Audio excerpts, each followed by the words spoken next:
Okay, so yeah, we all kind of strong people familiar with the concept. So I don't really know what else to say without repeating myself again. So perhaps we just go through the repetition.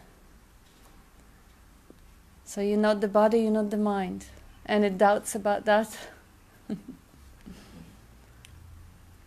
There might be doubts because that was this other day. Terry was asking Julia, answer only questions of which you are absolutely 100% certain, 100% of the time.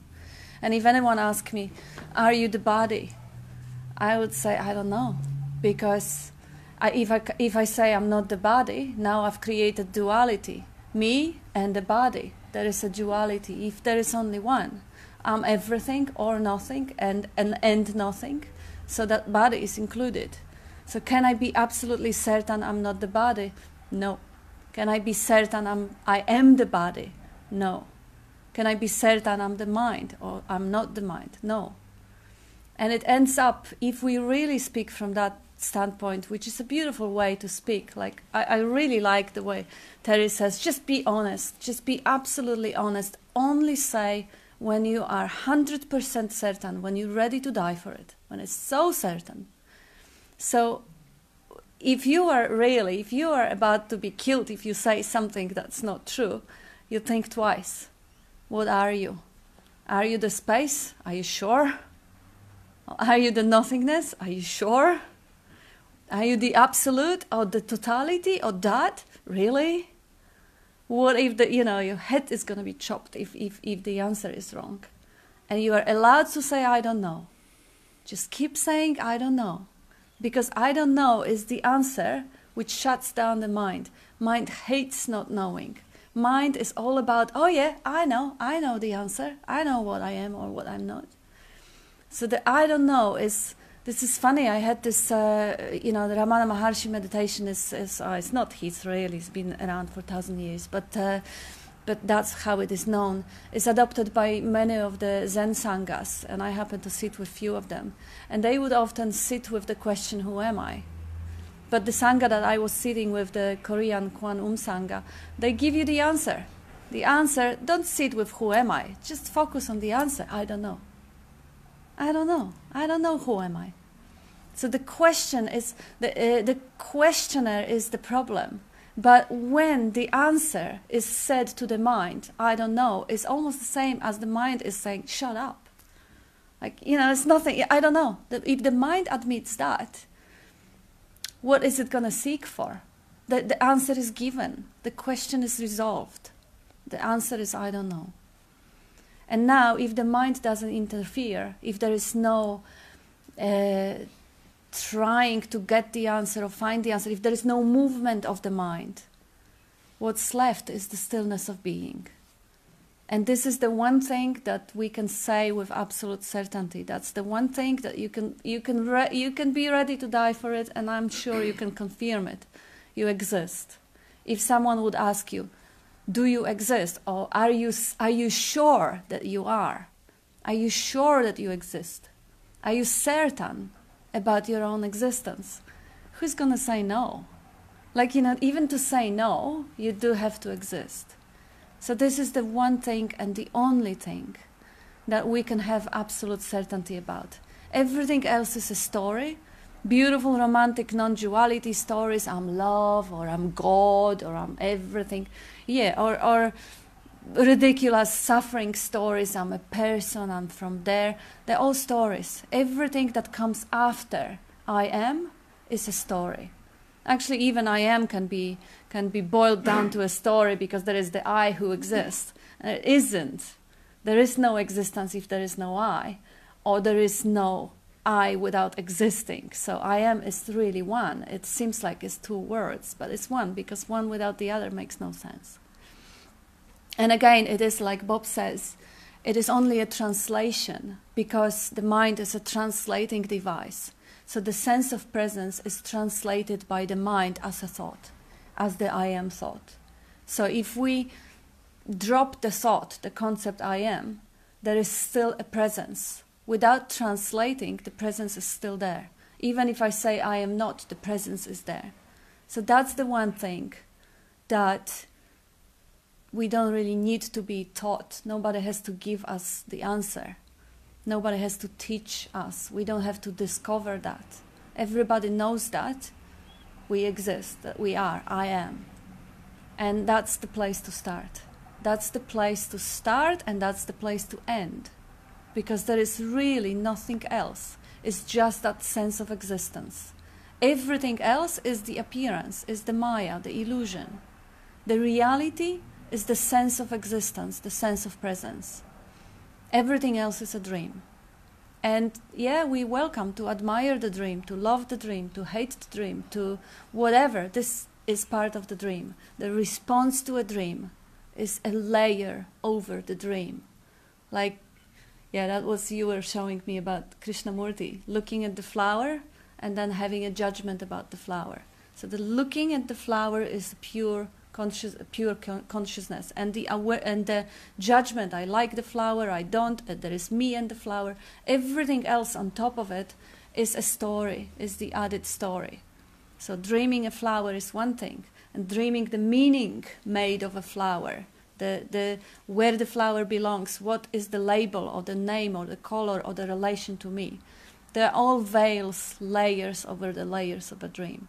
So the beauty of non-duality is it can wake you up to the dream from all the accumulated veils of thinking, veils of thought, interpreting, commenting, into the plain dream. The plain dream is what is happening in the space of seeing, in my gaze, what is happening in the space of hearing, in the whole space, the capacity of hearing.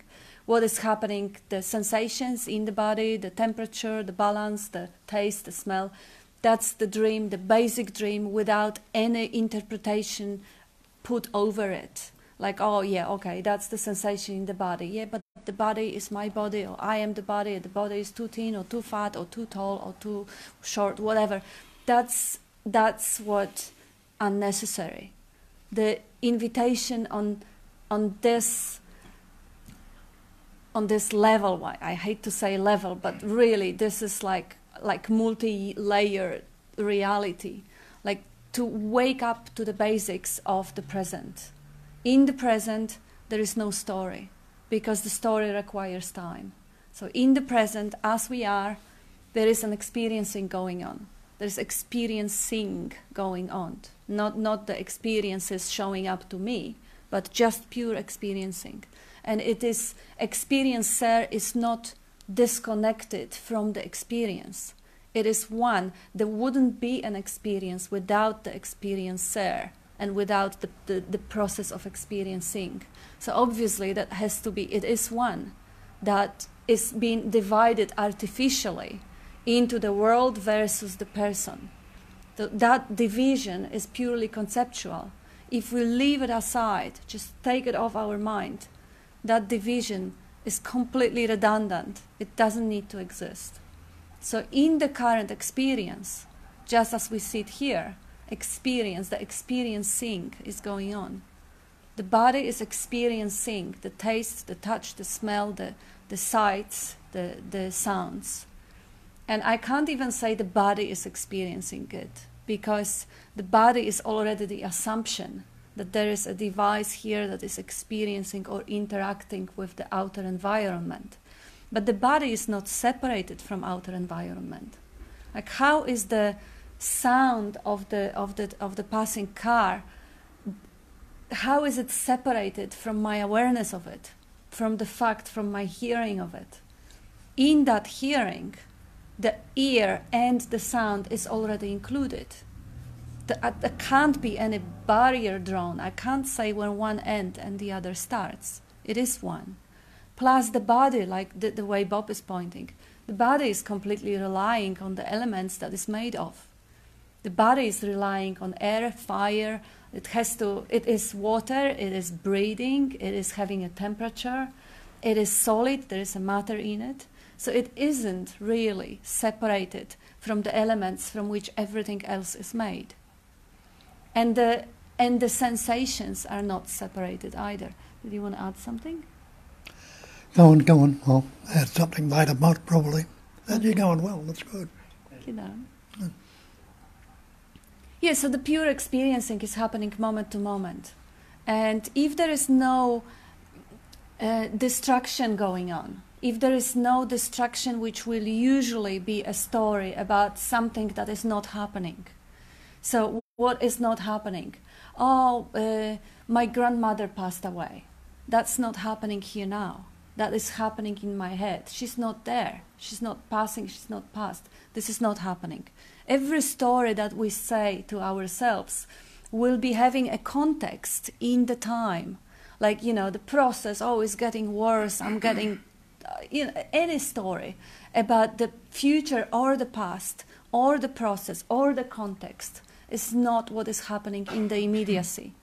This is good to distinguish, because immediacy is something that is right here, right now. Like the sounds that I'm hearing now, only. Not the sounds that I remember from Terry playing guitar yesterday, beautifully. Not the sounds that I'm going to hear on a concert next week. No, this is what is happening right now. Same with the sights. If I'm thinking about my children and they're not here, then already I'm in the imagination, leaving the immediacy conceptually, and leaving the gut feeling of being and the loving to be, which is a heart feeling of joy, and going to the head and imagining the reality instead of experiencing this one fully. And this one is never ever gonna come back in that form. So if I'm distracting myself and going to the mind and entertaining myself with what isn't, I'm just wasting that precious moment of aliveness, which will never come back. It's only now. It can only be celebrated now. And the way to celebrate it is to embrace it with all the channels available, to hear it fully, to feel it, to taste it, to touch it, to smell it, to experience every movement, every muscle, to just be with it, to just be it. But it's not going to last for long, because we are conditioned to distract ourselves. And conditioning is tough, because the way the mind has been designed, it is offering us the thrill that is seemingly much more juicy than the bluntness, so-called almost a bluntness of this moment. Like if there is no bumping or loud music or a very intensely sugary food going on, then this moment is just boring. It feels like, yeah, what a big deal. Give me something to chew on. Let's put a horror movie or whatever. Go for a violent, what was it, the fashion of the violent sex or something, sadomac or whatever somebody was telling us it's a fashion. Because people are so desensitized from the sensitivity to that subtlety of being is lost. Because of the conditioning, because everything is moving much, much faster. Everything that we want, fast music, fast cars, fast changing colors, loud, everything has to be rough, really. And rebuilding or uncovering that sensitivity to the plain love of being, plain joy of natural state, is undoable for the mind. Mind is being tuned to chew all the time, to be distracted constantly, to have a food, whatever, be it a drama, but just not nothing. Just beat me up, but don't ignore me. So this is something that needs to be recognized, because the recognition is the only cure. There is nothing that can be done, particularly by the mind. Like, what can mind do about the mind? Nothing. It can only fool itself that it can do, it can take decisions, choices, or be a doer. It can't. But the recognition of the mind obviously comes from beyond the mind, because the mind can't recognize itself, because it needs distance to itself to be even aware of itself. So there is something beyond the thought that is aware of thought. And this is the something that is not a thing, but this is what we are referring to. This is the way out of the trap of the mind, because when the mind becomes a content, when the thought stream becomes a content, when the mental images become a content, the identification with them breaks down and the distance is created. So I'm not the content of my thinking anymore. Now I'm the awareness of it. And same as I'm not separated from the sounds I hear from the far, because everything is one. I'm not separated from the content either, because I am the awareness and the content. And in that, in disidentifying from just one object in consciousness, I relax into being everything, the awareness, the objects, the stories, everything. And then, being that everything, the stream of attention dissolves into, like, if 100% of my attention is in my conceptual image, I'm a person, I'm Katarina, whatever, there is nothing left for the awareness of it. I'm fully identified. There is nothing left. I'm completely unconscious, identify with the dream character, just like the actor in the movie. Now, if this identification breaks or it is recognized, like now there comes the idea, oh my God, there is an identification with the image. So now part of the attention that was involved in the image synced out of it and is becoming a space in which the identification is being recognized. So obviously there's no 100% identification anymore if I say, oh my God, this is an identification. So I'm already here looking at it. I'm not it anymore. That's how it happens. Every moment the mind, the thought, is recognized as a thought. Obviously I'm the awareness of it. I'm not identified with it anymore. So I'm beyond the thought, I'm beyond the mind. And I'm awake, one could say. But who is awake?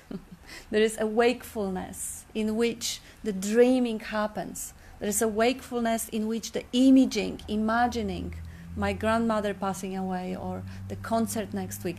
This is imagining, dreaming, happening in the awareness, in the wakefulness that I am. So the more this is recognized, and again, person can't do it. Now people will resolve, okay, just like we were talking with Julia yesterday about our first impressions of teachings of Eckhart Tolle, which is absolutely wonderful. There's nothing wrong with that. But at the stage where we were completely immature, the way we heard it, oh my gosh, you have to work so hard now. You have to be alert all the time. That's so exhausting. Who is going to be able to keep that level of alertness? That's terrible. That's a terror.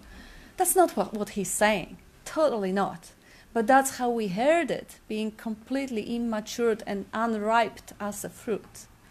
So it is not to say to the mind that now you have to be alert and you have to recognize every time you think, because that would be ridiculous. First of all, mind can't recognize it. The recognition of thought cannot be in thought. The recognition happens from beyond the mind. And obviously, mind has nothing to do with this. The one thing that mind seemingly can do is to just drop off, surrender. But how can mind surrender? How can mind make itself disappear? It can't. How the ego can kill the ego? Like Bob is quoting Banki sometimes. It's like washing away blood with blood. It's not happening. It's not going to happen. So the ego can't kill the ego because the one who's left is still the ego. So the mind cannot recognize the stream of thinking.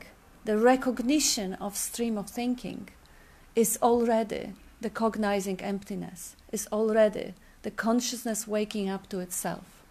So if the recognition happens, the recognition is a gift. This is an act of, one could say, for the person, one could say it's an act of grace. But obviously, the grace is all there is, and a person is a fiction. So it's not really a grace, it's a natural state. So the natural state shines through when the person drops off and the person doesn't do it. So it's absolutely nothing to be done. But this is important to highlight because, at least in my case, the story was when the recognition started happening, when the insights started to flow, and that was for a few years, the mind would come and claim the ownership of it. I've recognized, oh, I had a glimpse, oh, I had an understanding. And the next thing mind would do, it would say, why is it happening so rarely? Why am I not doing any better? I should be having these glimpses now 10 times more often. Why am I not progressing? I'm worthless, I'm absolutely not deserving to die, I'm a piece of shit. So this is the tendency of the mind. It has been conditioned to seek, to get things. It's a beautiful machinery. It's a fantastic equipment. It's brilliant. It's pure intelligence. It's a pure brilliance. It interprets the world. Without the mind, we wouldn't be able to make anything of the seeing. We wouldn't recognize people. We wouldn't recognize things. Without the mind, the computer's mechanism, we wouldn't be able to learn to speak. We wouldn't have language. We wouldn't have civilization. We wouldn't have art. It's absolute brilliance. The trap only comes that with the whole world, the whole beautiful dream, the trick goes that the identification, which is the energy of belief, goes into it and says, now I am the other. The totality now dreams that I'm not totality anymore. I'm the other. I'm the body-mind. So this is the joke. And it has to happen this way. Because that's the will of the Absolute. Experience itself as the other is the vacation from the eternity. You are the eternity. You are timeless, spaceless. Now you are having a vacation. You want some? I'm sorry, you want to get? So that's, I think you can have a sip of mine before he comes. There's a vitamin C in it. Oh, thanks. Thank you. I left mine in the car. I forgot. Yes, so the magnificence of the whole appearance, because I remember I only asked Bob one question because I was so obsessively shy. I was so absolutely incapable of finding a courage to be visible enough to even ask questions, that for 3 years of the meetings I asked him only once. Why? Why would the absolute, wonderful, loving totality want to experience itself as fear? This is so off. This is so wrong.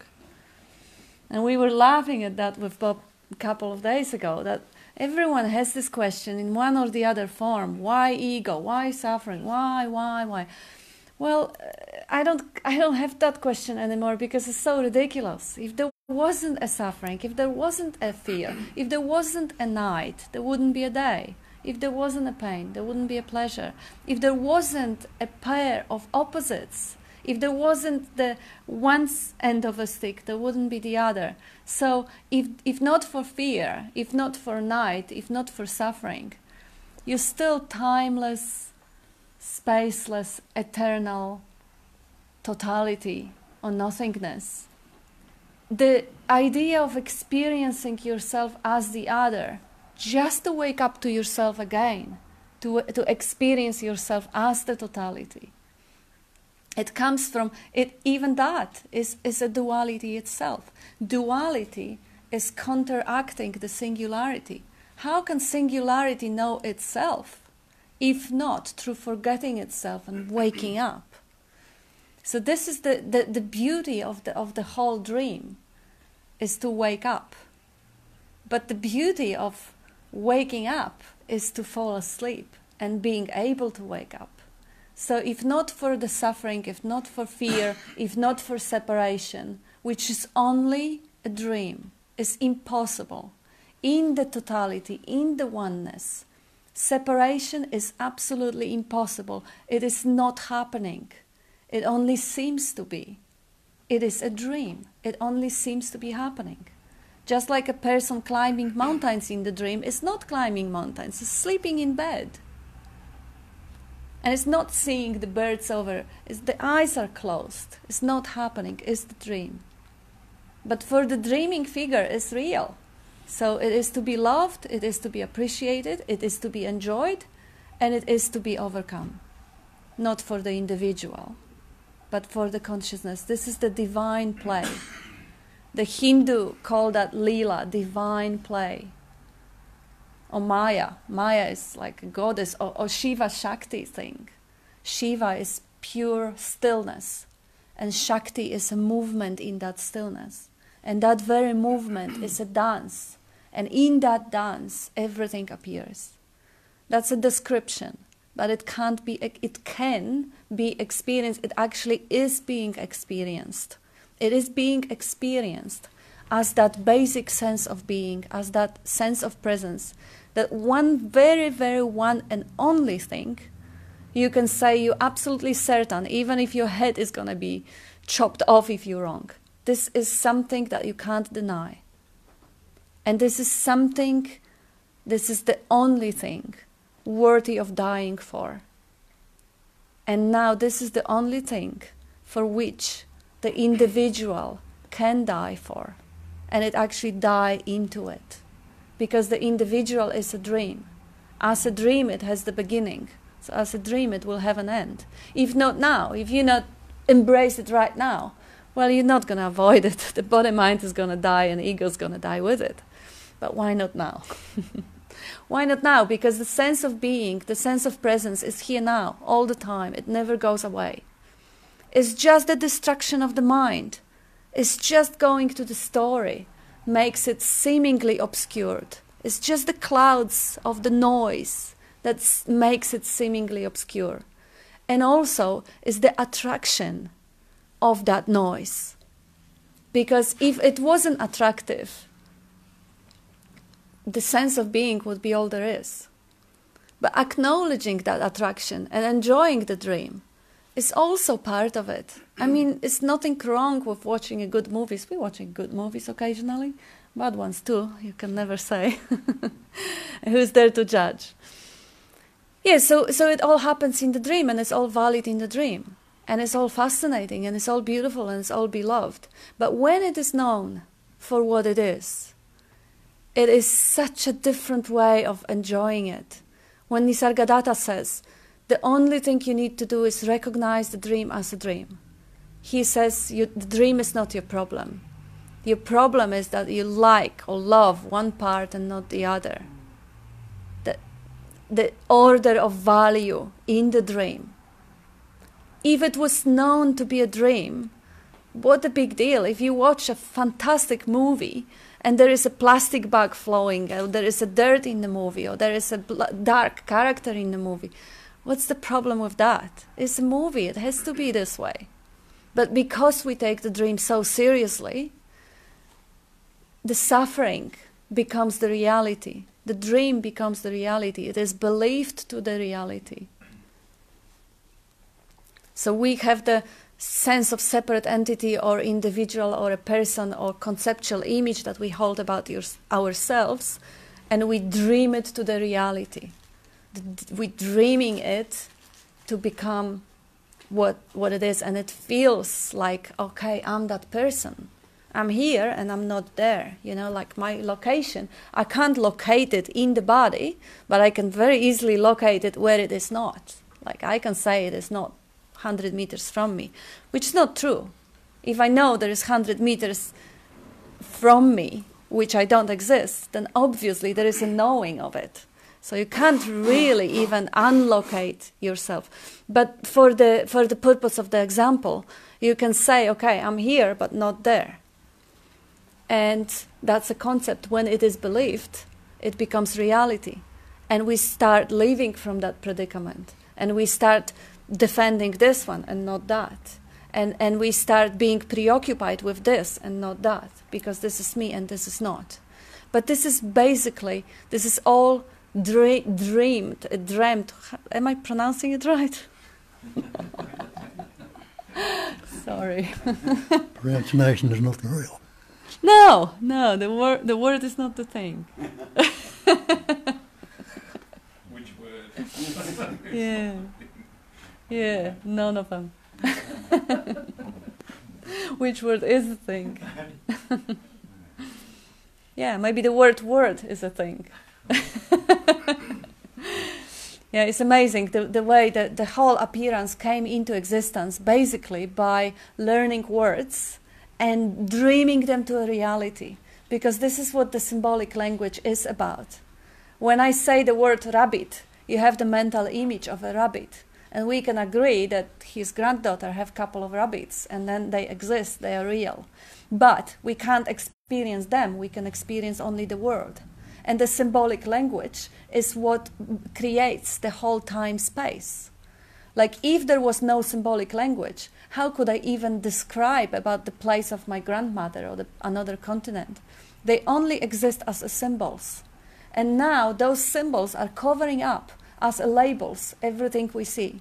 We distinguish things, like physics will tell us that there is the same amount of atoms or particles vibrating here as it is here, in the solid substance and in the space. There's no difference. It's only the configuration, which is not even a fixed thing. It's a field of potentiality. It's almost as if reassuring its existence with our gaze and agreeing of its existence by labeling it out of the space makes it real. That's how the whole Maya, the whole dream, becomes a reality. And what a magnificent miracle. What a miracle. But when we take it as the gospel, as reality, it's not a wonderful miracle anymore, it's a nightmare. It's, like even maybe, if you believe you're wonderful, you're better than the others, you're not dying on the streets of Calcutta and you're not leper. Like Bob. Then it's not so bad, but you're still gonna age. You're still gonna get sick. You're still gonna lose your dear ones.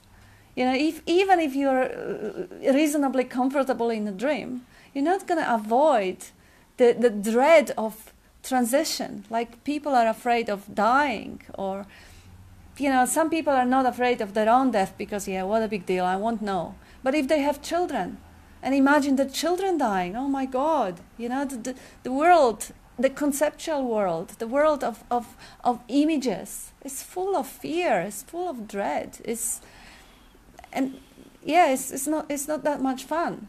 And if it is, it doesn't last. The fun doesn't last because you want to hold it, you want to keep it here. Now I'm good, so what do we do not to lose it? It's crazy. It's crazy because the whole dream is transient, is moving, is constantly changing. And that's the beauty of it. Even the most beautiful, most tasty food and most tasty relationships, they fade, they change, they dance, they have ups and downs. There is no boredom, there is always a dance, there is always a flow. And that's the beauty of it. But that's also the pain of it if there is an assumed reference point. If there is a reference point, that reference point will be trying to preserve the pleasure and push away the pain. And that's impossible because everything is transient, everything is moving, is changing. Nothing can be preserved or nothing can be pushed away in long term. Of course, I can push away the mosquito for a moment, but in a long term, everything is going to take a turn. The day is going to end and the night is going to start. The seasons are changing. Everything is constantly moving. So with the reference point, one way or the other, the pleasure is going to end and is going to change into pain. Without the reference point, pleasure and pain are going to be dancing on the screen, moving on the screen. But the screen is going to be untouched. The screen is invulnerable. Body can be hurt. Body is a screen. But body is a screen for the pain. But in which light is the body being known? In that light of awareness, the body is being known as the screen for experiences, for pains, for whatever. The mind is a screen for other sensations, for thoughts, for images. But in which light is the body-mind being known? What is there prior to any experiencing, prior to any screen? is again the pure existence. In that existence, and then we could have Dzogchen Tony arguing here and thank him for that, and love to Tony, that existence is not a thing. Of course it's not a thing. Because we say there's one thing that is for real, there is one thing that is certain, there is one thing that can't be denied. It's not a thing. It's not a nothing either. It's neither a thing nor a no-thing. It can't be described, because if it could be described, you would have to move away from it to actually be able to disassociate yourself to describe it. So there are attempts to describe it, but there is no valid description that could be ever done. If there was, you would read it about it in newspaper or whatever. It can't be done, because this is the essence, the emptiness that becomes form. This is the static aspect that dynamically moves and changes into the appearance. This is what I am. This is what you are. This is what I am. I am. There is I am in every one of you. So there is the same I am, the same being, the existence, the presence. So the same being kind of expressing and experiencing itself in different form. So there is the same being in that mobile phone that is recording. It has a being it has an existence, the being that is prior to senses. It doesn't sense it because it doesn't have senses. Or it has sensors, but it doesn't have the consciousness of the sensors. I do it for it. Because I is the only thing there is. So everything has the being. Bob sometimes uses that analogy. This is being a carpet. This is being a chair. This is being Katarina or whatever. The being. There is a being in everything. Did you want to say something? No. No, Ah. sorry. The cat is distracting me. I'm getting a mess up. Oh, He's blame trying it! to ignore the cat. Blame it on poor innocent cat. Of course, blame it on cat.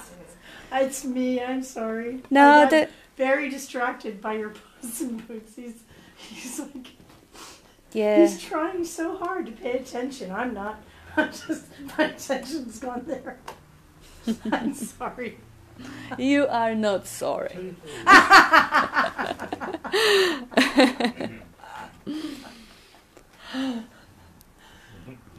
Yes, so jump on board, people. Tell us about it. So distraction. Distraction. Ah, there's a distraction. For words if you want. Oh, cool. Yes, we all like that. Very, very good, Kat. Excellent. Thank you, darling. That's so too. We can break it down into its simplicity. We started off with knowing, and when you say, I don't know, could you say that if there wasn't a knowing there? So even if the knowing, don't know appears on it, it appears on the knowing. The same with the being. If anyone who is, say they're not being, or not aware, or not existing, there must be an existence to know that you're being or existing. And anyone who's not happy to be. And they put it simply in the Hindu scriptures and lots of other things, but they're not the basic ones either, like I'm going to say. They're just another explanation. It's Sept, Chit and Ananda. Being, knowing and loving to be. That's the actual functioning. And it says the other two factors are nama rupa, the name and form. Haven't we put names on everything or labels on everything? And we've got the shapes and forms that are in this room, out there in the manifestation. They're the Maya or the illusion. And we recognise the word or the label is not the thing. And we got locked into the word and believing the word is thing. But it comes back to that. Everything is that, and that is a word or a label. But that is describing something. How many things can there be in the no thing? So the things are all description or ideas or concepts about it. Everything is that. But we lose sight of that. We think it's put the labels on, take the word or the label or the concepts to be real. And they tell you to abide as that. To stay with the thatness, which is the stillness, the Satchitananda is being or existing aware of the stillness, which they call the stillness Brahma, Shiva, or all sorts of other labels, call it God, but take those labels off, it's still the basic screen, stillness and silence. And then we're looking at the mind, and we've taken this mind to be something, some real. Investigate the mind and see if there is such a thing as mind. And you realise the mind is nothing but thought. Thinking is mind. And if your mind was a thought, which particular thought would you be? Well, we immediately put I am the mind. That thought up, conceptual, individual, separate entity. We believe that is the mind, as that is what I am. The personal being. But the person is not reality when you look at it. So that is all there is. There only this pure functioning in the myriads and ways it does. And you can't be anything other than that. So when they say, abide as that, where else can you really abide? Where else can you live? Can you live outside of any of it? Try and separate yourself from any of it. And we're talking about things and no thing. And that's all the manifestation is made up of things. But is the thing the actual? Is it the real? The things we put labels or words on. So it's all coming in that basic screen of stillness and silence, which is no thing. You can't describe the stillness or the silence or the emptiness. We try to. Just to try, same as we try to describe awareness. Can any of you tell me what awareness is? You can put a label on it. But again, none of you can say, I am not unaware right now. So without describing it, you know that awareness is constantly there. And hasn't it been there all through this talk? Or you've been thinking of all sorts of things on top of it, maybe, or maybe not. So realise you're always and never that. Never been anything else. That'll do for now because I can't remember all the things I need to say or anything. That's good. So try and keep recognising that instead of getting the conceptual images and the words and labels we put upon ourselves and trying to grasp it with a concept. Because you'll never, this Agata tells you, you'll never grasp it with a concept. And there is no such thing as a seeker when you look into it. And when you see it, I am seeking to become. Seeking is moved away from immediacy and relating it to an image, a conceptual image, I or me, a personal image.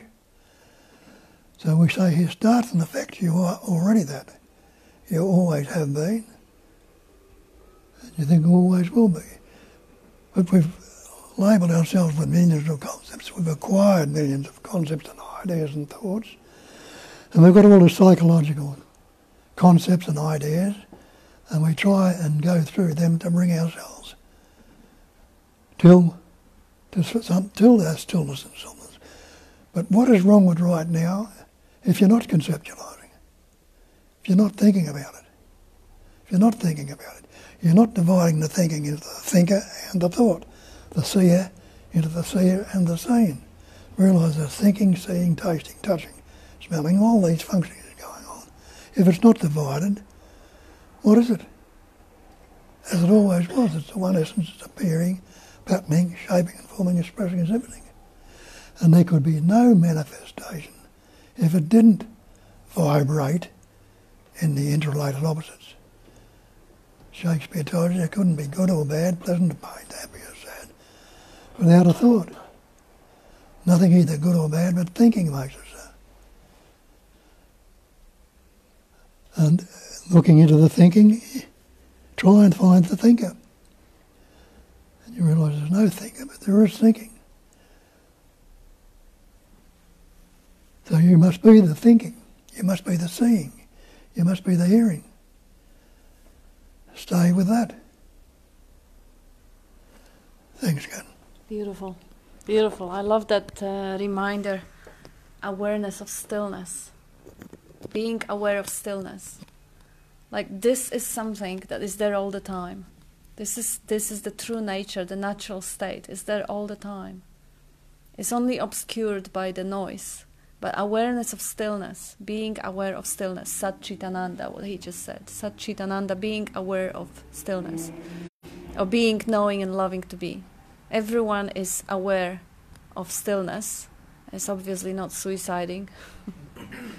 It's and there. it's the thing closest to you right now is that stillness. There's no movement in space in front of you. Space doesn't move. Movement appears out there. And the silence, could there be silence without sound? Or sound without silence? Hear the silence in this room right now? Recognise it? And the basic stillness? But we're not used to staying there. We constantly want to move away to some concept and think we're going to grasp it with a concept, with an idea. I've got it. It's this, it's that. And the Sakata tells you plainly and clearly, we try to grasp it with a concept and we fail. And you're always and ever bound to fail. Because as the Buddhists put it, it's non-conceptual awareness. The great perfection is non-conceptual awareness. It's that unawareness which you're knowing that you are right now from the point of view of awareness, where you wouldn't know it, without any concepts. Simple. That's what we were talking to Julia yesterday also, about that state where Tony is using a fantastic set of words, if she could only speak it slower. Nothing is being made of anything. There is quiet, the mind is quiet. Things are happening on the screen of awareness and they are not being interpreted, retranslated, they are not being evaluated. It's just quiet. Like we were having a nice chat yesterday while, the life situation can present you with challenges now. And you can obviously see that situation is not really that easy to resolve or is challenging. But wait a minute. What if I could find something positive in this? What if I could, maybe it is all coming to good. Maybe this is going to be fantastic. And I say, well, there is a third option. You can evaluate situation as negative or challenging. You can find something good and retranslate it as positive or learning process or whatever, or you can just shut up. And have absolutely no story about it. Just be quiet about it. It is what is. It doesn't need the story, whether it is good or bad or anything at all. It helps, of course, changing the negative thinking into positive thinking. It helps. The dream is going to be more pleasurable. But there is an opportunity to wake up from thinking and leave it as it is. And have no judgment about the situation, what it is, good, bad. No, it's just as it is. And that's even more pleasurable, is even more sweet than brainwashing yourself that this is great. Or even convincing yourself and really believing that this is great. Believe in anything is always a dream over a dream and is unnecessary. Even believing that something is wonderful is just unnecessary. The plain reality as it is, where this awareness of stillness shines forth, is much, much sweeter and is much, much more conscious and more alive. Any ideas, even believed dearly, are still a dead, flat ideas, while the aliveness can be experienced fully, not translated to through the thoughts or stories. But again, not for the mind. And then anybody who is not that, it says Tony was just saying this, and then, well, Tony is that. Anyone in this room who is not that. Yeah. Anyone Well, could. No wonder it's the main mantra. I am that, thou art that, this is that, everything is that. We know that in our label. That's the chair, that's the carpet, that's Bill, that's me, that's you. We put labels on it. We take the label or the word to be real. Here's the word, the thing. Here's the description to describe. Here's the map, the territory.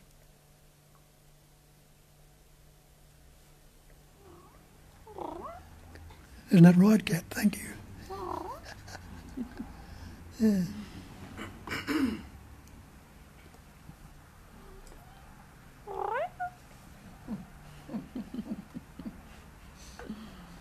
It's a beautiful distraction. Oh, it's pure love. Yeah, see, doesn't have any ego, doesn't evaluate situation, just melts into it. It's one with the environment, and it's playful. It's joyous. Darling. In my experience, Bob, the last thing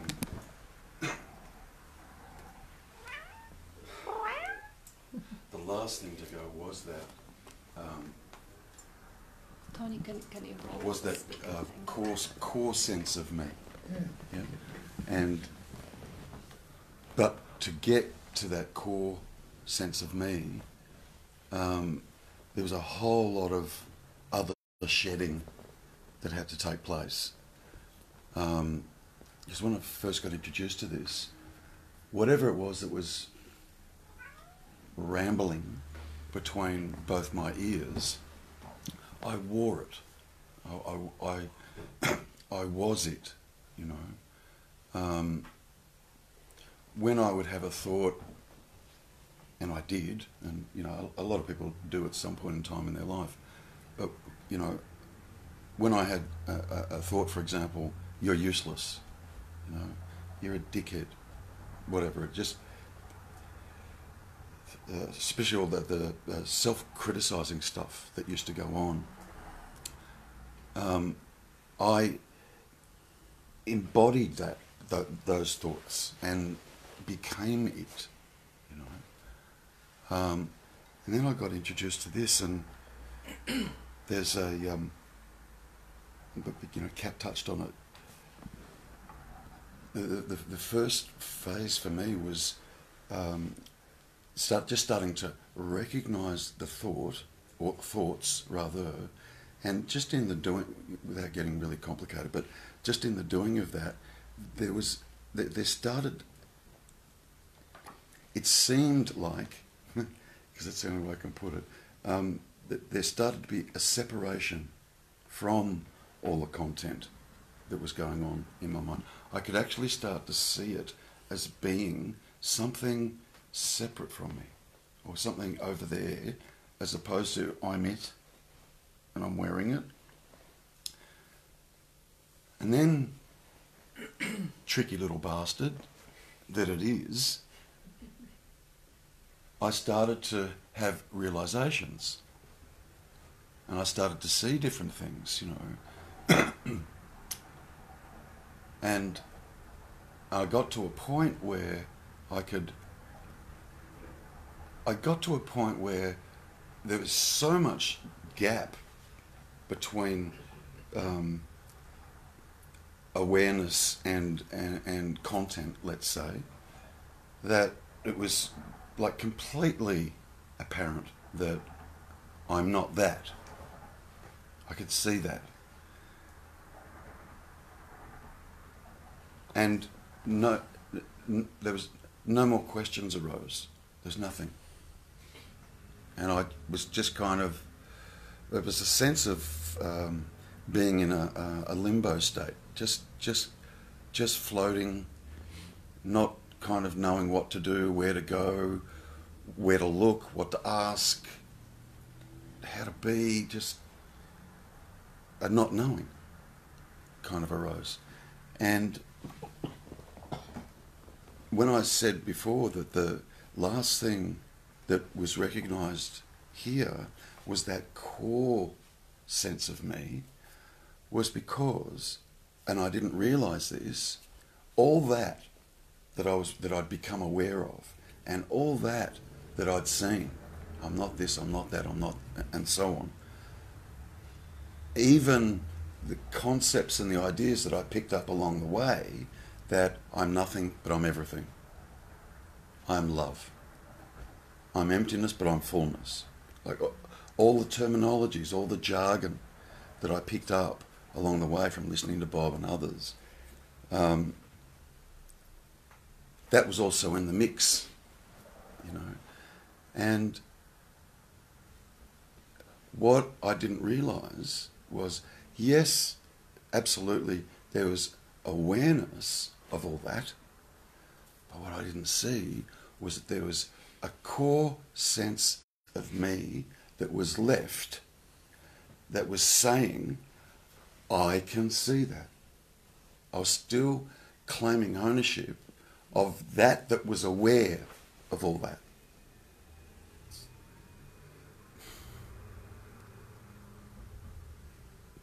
And it was the last thing I spotted. It was the very last thing that I spotted. The last thing. And it had nothing to do with the content anymore. The ideas of a me, and what I believe the world is, and just had nothing to do with all that. But it was a sense of, I'm here. Like, I'm here.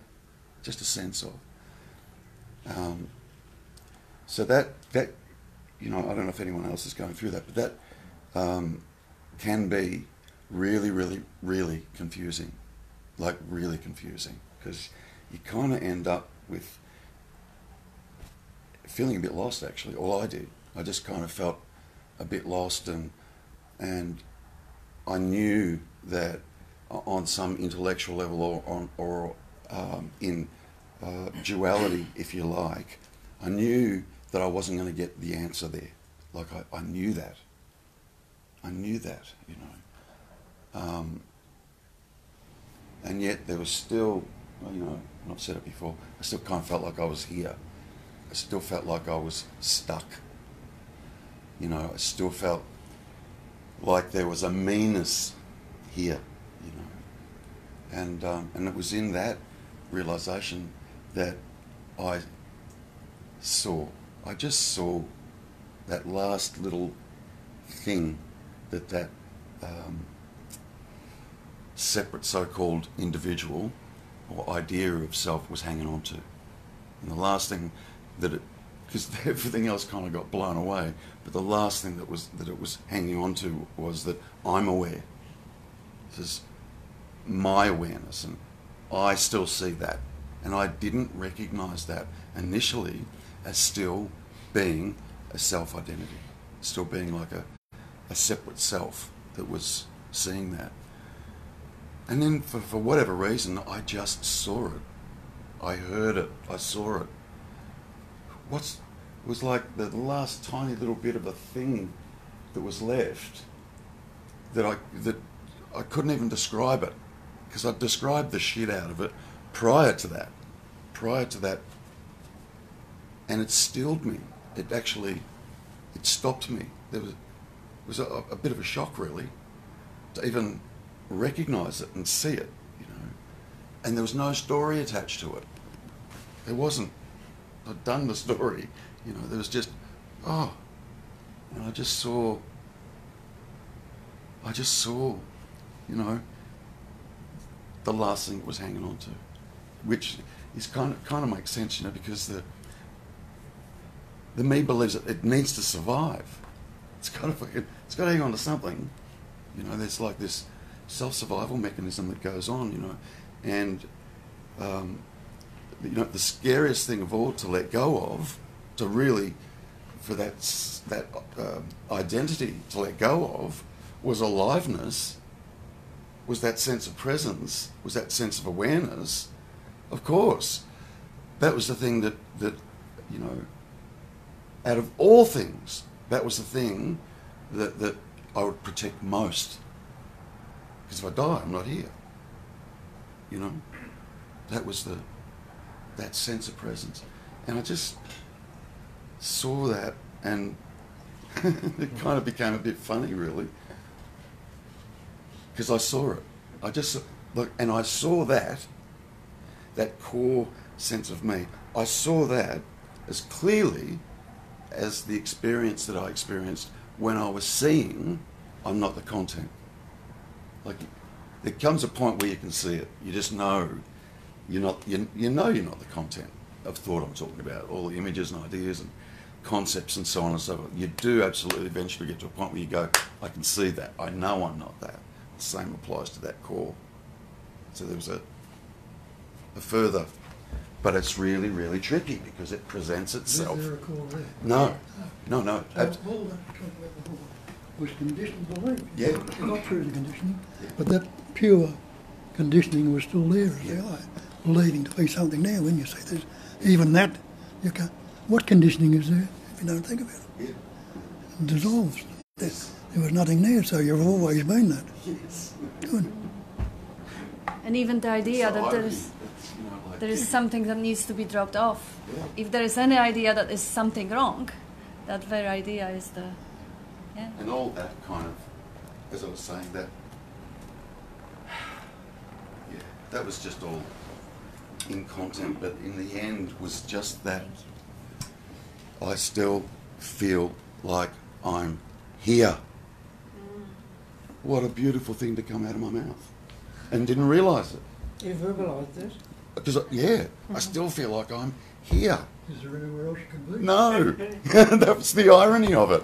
Like, and then there was the, and I saw that. I absolutely, it was in that I saw that. Like, I saw that.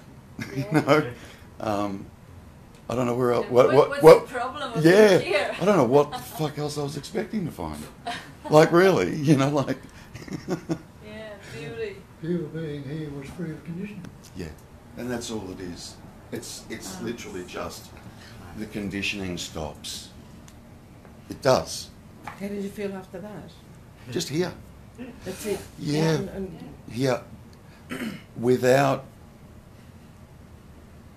an idea of what here was. Kat touched on it before, you know, that sense of presence. When we're still identified with the me, that sense of presence is like really bland. You're fucking kidding me. Surely this ain't it.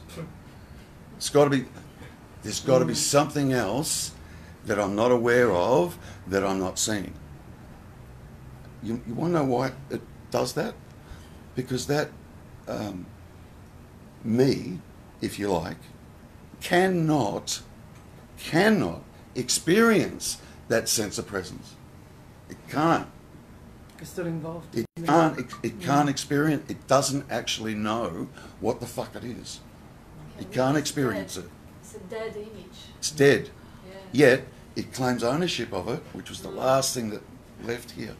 It claims ownership of it. Goes, yeah, I know what awareness is.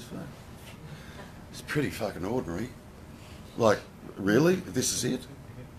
You know, but the actual experience of that sense of presence, rather than the conceptual, or you know, looking through conceptual glasses of what we think it is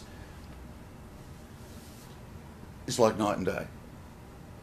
It's just like night and day. You can't even compare the two because one doesn't even exist. You know, it doesn't exist. Yeah. But it's I hear it in people. I hear it in people that are still stuck in the seeking. You know, yeah, I get that and I understand that and I see that, you know, and then you've got to ask them at that point when people get to that, who sees that? Who knows that? Who recognises that? Because there's still a me there claiming ownership of, oh, I can now see that, or I'm now aware of that, or I now get that. You know? So there's kind of a whole lot of noise that needs to be seen first. A lot of fucking noise. You know, over 50 years of noise that you carry around. That kind of needs to be seen first. And then it kind of just, in my experience, it's kind of all narrowed down into one point, if you like. It's all that noise. And it eventually just kind of narrowed down into one point. And that point for me was, I still feel like I'm here. Yeah. Hallelujah. used to say, point out, knots in the guts, aches in the lumps in the throat. You look into it, look right into it, where is it? Yeah. And you see there's nothing solid there. But as I say, it's got to be seen. And also another thing that is a big difference. I mean, when there is still some subtle sense of me, even though that me believes now, I've got it, I understand it, I'm this.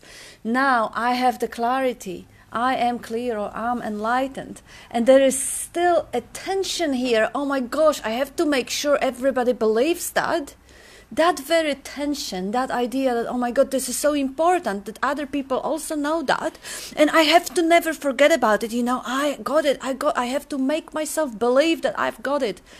This uneasiness, this is the very core self, like you call it, this sense of uneasiness, because if there is any sense of contraction here, any sense of unworthiness, any involvement in the shape or form of the image, it means there is the realization is the realization of no self.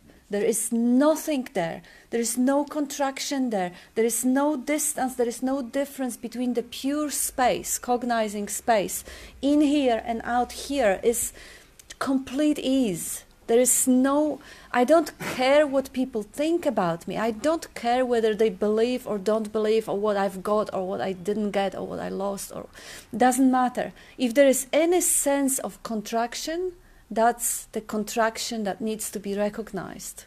And that contraction needs to be seen as the content. And the screen is the awareness. The pure knowing is the awareness. So it doesn't mean that if someone will insult me, there won't be a natural response of contraction for a moment. It will. Like if I step on the tail of a cat, there will be a natural response. If someone slaps me in the face with words or with hand, there will be a natural response. But this response, as soon as the trigger is gone, response will be gone. So I won't be carrying it around for weeks or months or whatever, because there is no one to refer or relate to that would be involved. Doesn't mean that, that the insult is not going to trigger reaction. Reaction is part of survival mechanism of the body. Physical as a slap, or emotional because that body is complicated enough to recognize both of them. But if the contraction stays, investigation is to be invited. Yeah, investigate, have a look, see if it's there. Where you're looking at it from. You realise I'm looking from out here or out there somewhere. Go back and see where you're looking at that from. See if you can find a centre anywhere at all. There's nothing there. And you've got to do that a few times. Can you ever believe it again? Wherever you're looking at something in the body or anywhere else from, you must be looking at it from somewhere. You're looking at it from the eyes, go back and have a look and see where you're looking at the eyes from, or what's coming out of the eyes.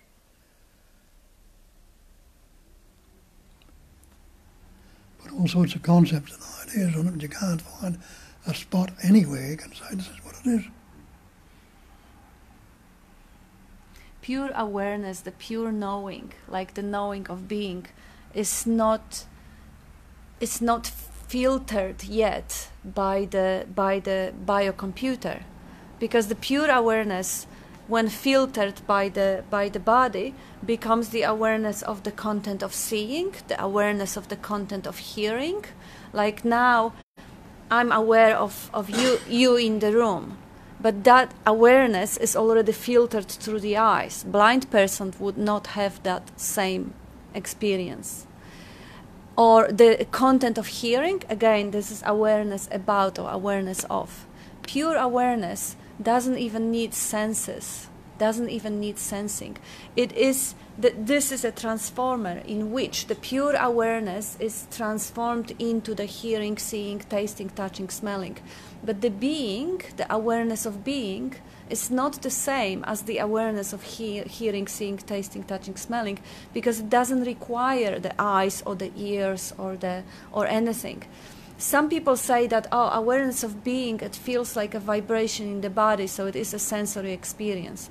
Yes, but this is not the awareness of being. This is the expression of it. So the way you say now, So is it true one of that senses all the five senses and one that observes that? The senses are actually the way the world is experienced and expressed through the senses. Right. Is the awareness that is filtered through the body. But who is aware of the five senses? Who is aware of all that? Like there is a being prior to. They call it non-conceptual awareness, which is awareness that doesn't get filtered through the mind, and seeing, hearing, tasting, touching, smelling is filtered through the mind. People who are brain dead, they can't tell you the smell or the sense, or they can't recognize objects. So the non-conceptual is really non-sensual as well, because the sensory objects are the labels that we agreed that they are objects separated. Objectively, so-called, the science would tell you that the field of potentiality, what you see becomes kind of, becomes the experience. So the awareness of being is not the being expresses as the vibration of sensations in the belly or whatever, or as the smell of the air or temperature of the environment. That's the expression of it. That's how it is interpreted by the body. But the existence, the pure existence, the knowing that you are, is not a sensory knowing, it's pre-sense. It's prior to the sensory knowing. Presence, pre-sense. And it can't be denied. That's the only thing. It can't be found, it can't be measured, it can't be described, but it can't be denied either. So you can't say that you're not being or you're not aware. That's the only thing that we can say about it. And that's who we are, because how could I say who or what I am without moving away from myself to be able to see it and describe it? And obviously when I move away from myself to see it and describe it, I'm not that myself anymore, I'm something else. So it's totally impossible to ever find the answer, who am I or what am I? Or what is being or what is knowing? Because that's one thing. I am the being, knowing, loving to be. So I can't ever really, this is just a label, but really I can never ever be aware of that Sat Chitananda, because this is what I am. I am the awareing agent. I am the awareness itself, the awareing. Not the object in it, but the subjectivity, pure subjectivity. So the moment this is, I repeat it, I hate repeating myself, but I have to do it because the vocabulary is limited. It is. That's right. Yeah, if not for Sabine challenging me on listening to Bob for like 6 weeks every day the same spiel, I wouldn't understand it the way I did. Yeah, it is. Repetition is good. It is good. You're right. I don't say it too many times. I don't think, for me, I can never hear enough. That's true. Yeah, it carries the right frequency. It offers the silence that underlies. The words are only a medium, and they're conveying the certainty of being, because that certainty in Bob and in me, in Terry, in many of you is unshakable. It should be unshakable in everyone, because who can deny the being? Yeah, everyone in this room is that. Yeah. Why don't you have a look and see? Yeah. So before you said, Bob, that there's no seeker, you said, right? So what is the difference between you and me at this stage? Because, okay, I know we're the same thing, same person, or same energy, whatever, right? But I'm on this side of the fence and you're on the other side of the fence, sort of thing, right? Who's on that side of the fence? Well, the character that I think I am, I suppose. The conceptual image you've got about yourself, the personal existence. But is there any difference between the knowing that's there and the knowing that's here? Or the awareness that's appearing on there or here? Can you divide them or separate them? I'll tell you that.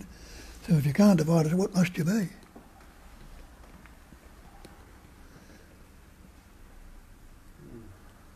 Why are you frightened of saying it?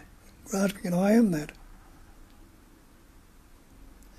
Again, conditioning stops you from taking, it couldn't possibly be me or I.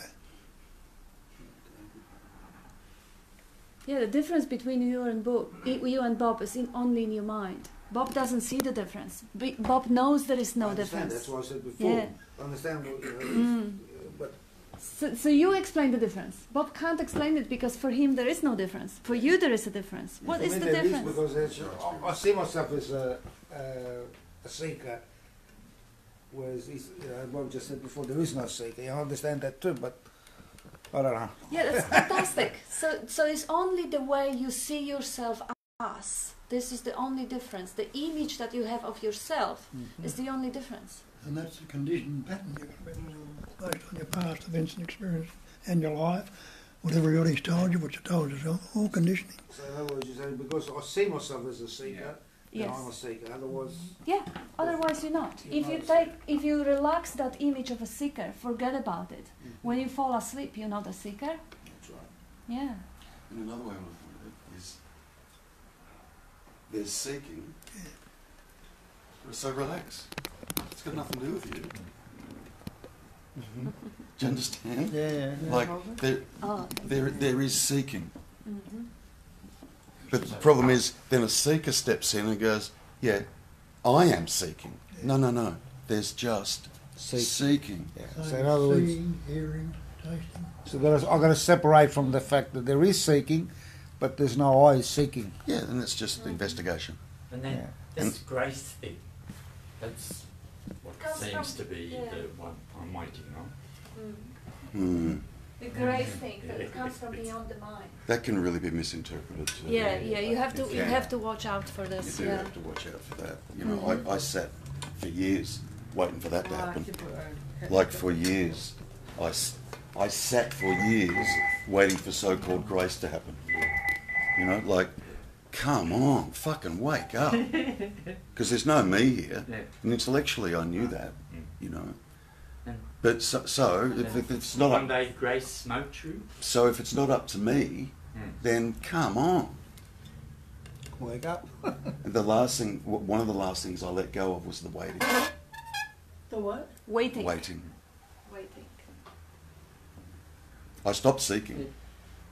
Like the seeker or the seeking, like the trying to find answers, that stopped. And then I just got to a point where I'm, okay, I can't make this, me can't make this happen. Knew that. Me cannot make this happen. Me is the problem. So me can't make this happen, you know. So then I just found myself residing in a perpetual state of waiting. But there was still me waiting. Do you understand? And that waiting was going to take as long as it took, providing there was a me here waiting, that waiting would go on for eternity. Forever. So as long as there was a waiter, there was waiting. Yeah. Yeah. Yeah. Waiter. Cool. Yeah. And then I just went, fuck this, and I just let it all go. Like, and it was just something that spontaneously happened. If I could have made that just letting it all go happen much sooner, I fucking would have. I would have done that.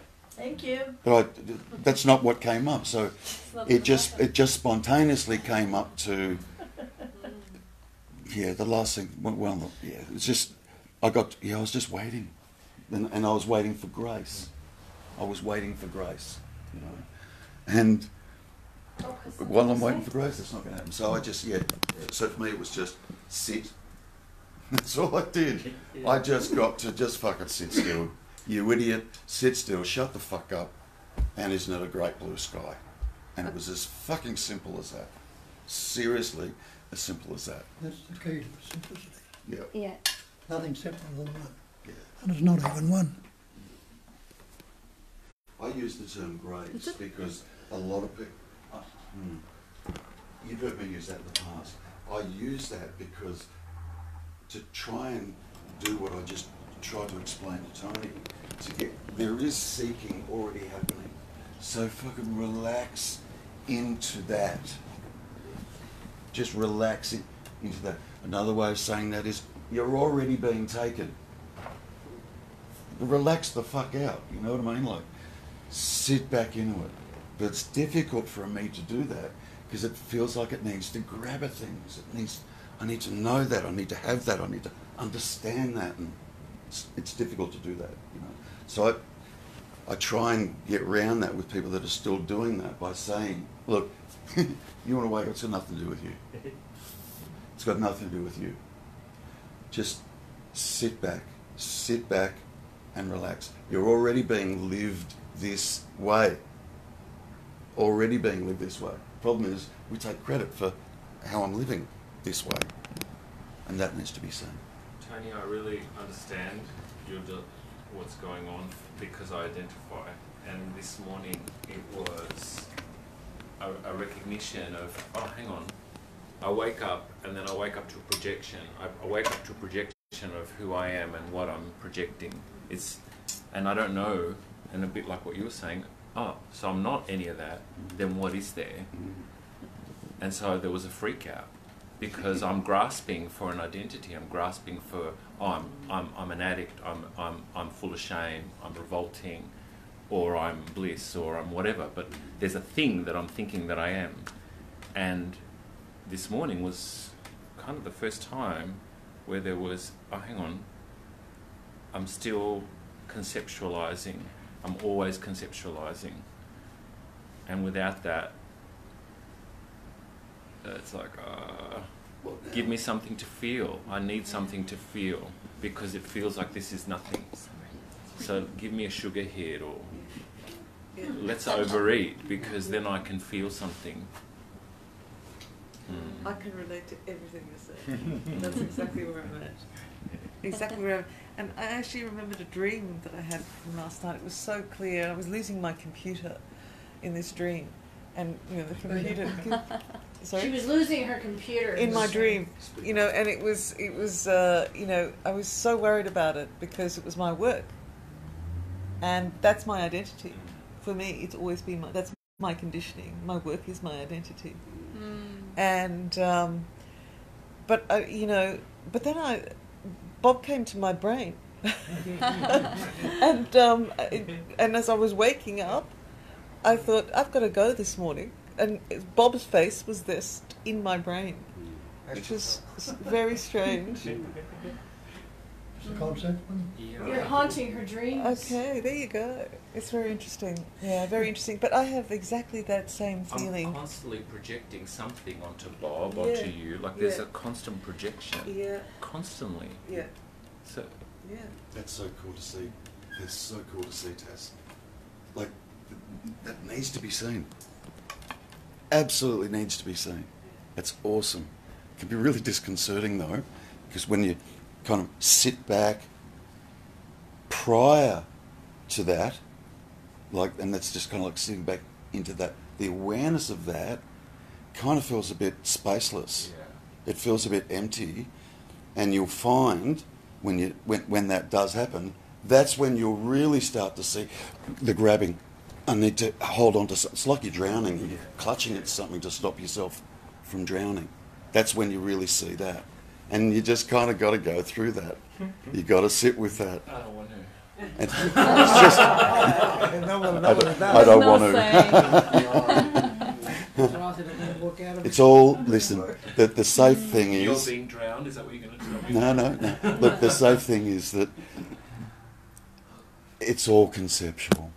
Everything. Everything I just said, everything they're just ideas. Seriously. But what I did like, what you were talking about before, that at the end of all that, there was, oh, but I'm still here. Yeah. Has drop the wanting and be the needing.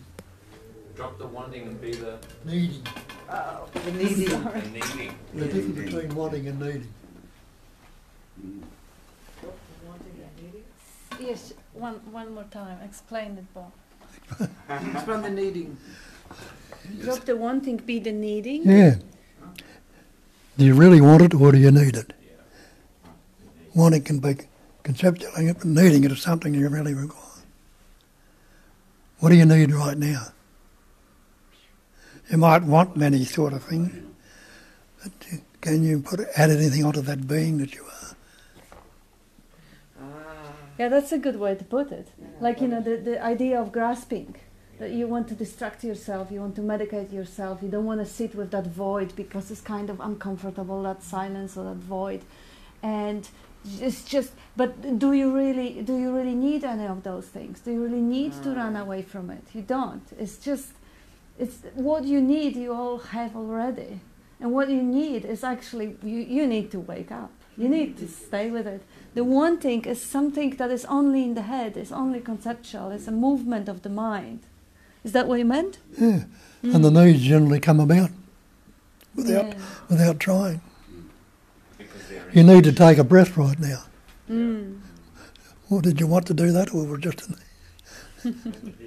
So in my case, I feel that unless I'm doing something, I'm not going to get there. Like that's, I know that's my idea, my concept, or whatever. Right?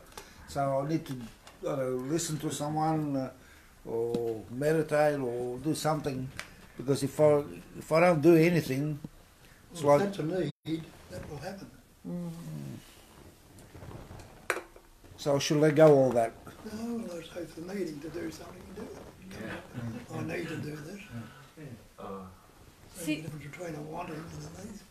The idea that you should continue or you should stop is just a dream, because you have no saying, really.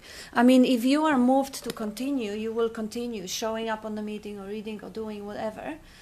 And if you meant to stop, you will stop. Whether you will say, okay, I can't do anything, so I will stop now. Now you are pretending to be a doer who has the power to choose to stop. You can't. It will either happen or it won't. You are only the awareness of whatever is happening. So whether I think I'm seeking or I'm not thinking or seeking, Yeah. it's got really nothing to do with me. Totally nothing. It's just the content of the movie. You are the screen, and the movie is about seeker or about non-seeker or whatever is on the movie. It doesn't really matter. You are the screen. You are untouched by it, and you can't do anything about it. The movie is already playing. You can't change it. You can't do anything about it. You can't stop seeking either. You can't start. You can only be aware of it. You can only wake up to it and see what's going on. What is the description of yourself? Sorry, say again? What's the description of yourself? What do you think you are? Well, I've got one idea, one concept, and then I've been told it's different. But personally, I can't say I've experienced that. I've had touches, but I can't.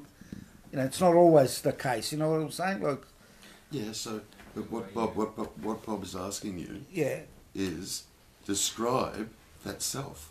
What do you think Honestly, you are? what you actually think you are, not what the right answer is. yeah. What's your direct experience right now? What do you think you are? What's going on? Well, at the moment, I think I'm searching. You're a seeker, a personal seeker. Yes. And that needs to be a bit of the person. Are you the person? The person, persona, is a conceptual masker based on your past and conditioning and everything like that. That's what you think Tony is. Yeah, but I know there's a concept. Right, well, who's seeking them? You're not going to relate it to the concept. And can I throw one in? Yeah, we'll throw all this. Who knows it's a concept? So it goes back to who I really am. Yes, that's what I was talking about.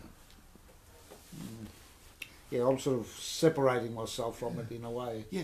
By saying that I'm a seeker, when in actual fact, it's all coming out from the same. Yeah. Good. Yeah. Yeah. Awesome. Yeah.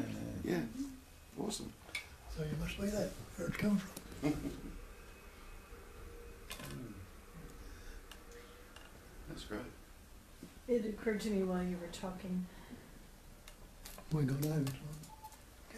Yeah, Julia was saying something. Yeah, Yeah, nothing what really. occurred? No, Yeah, just say it. no. Just say it. Go for it. Just that you were talking earlier about awareness. We're talking all the time. I know, but you're talking a lot about it. But well, you used the word earlier. You were discussing it, and it occurred, and I don't know why I've thought of this before, but it just started thinking that it never turns off. Yeah. Never. Yeah. It doesn't. Like it never turns off. And Yeah. of course I get the idea there's no spatial boundaries to it. There's no beginning or end to it. It's never off. It's always on. It must be what I am. Absolutely. You If know, that at was least if- turning on and off, And I you can't would find be awareness it. I of can't even turning on find and it. off. Yeah, And totally. realise that the whole manifestation appears in that awareness. There's no one out there discriminating, so this is good or this is bad. It's just that pure awareness. It's not unaware. Yeah, Everything. yeah. Without it. And you can't turn it off, so you are that.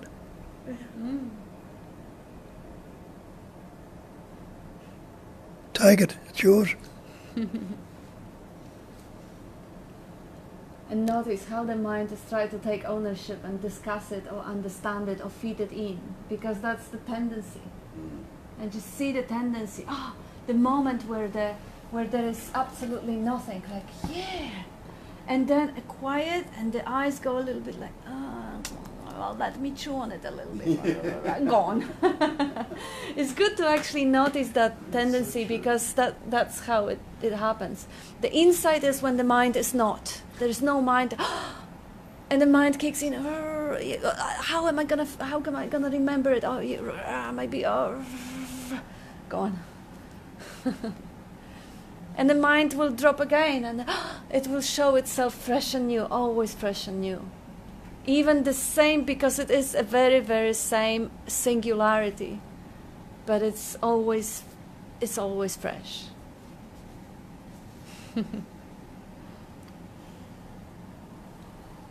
We're well over.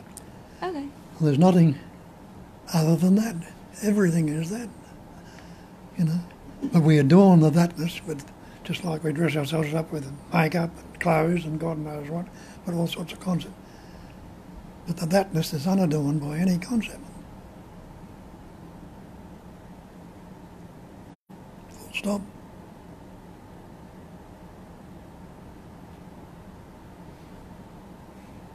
Yes.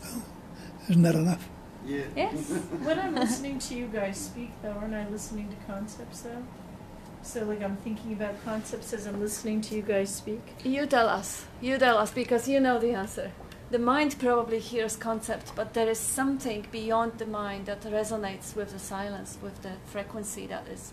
What's your heart hearing?